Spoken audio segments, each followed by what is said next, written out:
one area that's real easy maintenance but also very important is the serpentine belt. What's nice is, it's a piece of cake to do. The one thing you want to make sure is you've sort of drawn out, at least mentally, really good, or maybe on a piece of paper, take a photo of that routing. There's a lot of little circles in there and you can get confused on how that belt went. Now in the old days, maybe you'd get 40, 50,000 miles out of a belt and you could look for cracks and things like that and you know it was bad. But with the EPDM construction, these things last a whole lot longer, which is great.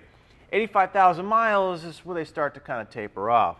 So you can't look at them anymore for cracks. You can get a little cheap tool and you can measure the groove depths. To get the friction to drive all these components, it's not two flat surfaces. It's those grooves create a lot of friction area to get everything to drive properly.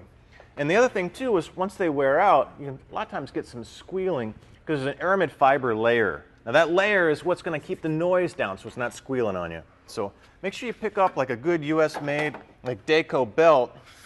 And even the designs in here that you don't even notice is the shapes of these profiles really help to go in there and grip and get the thing driving but not get the squealing. So a lot of these newer belts are actually improving some of the squealing noises from earlier serpentine belt designs that weren't so good.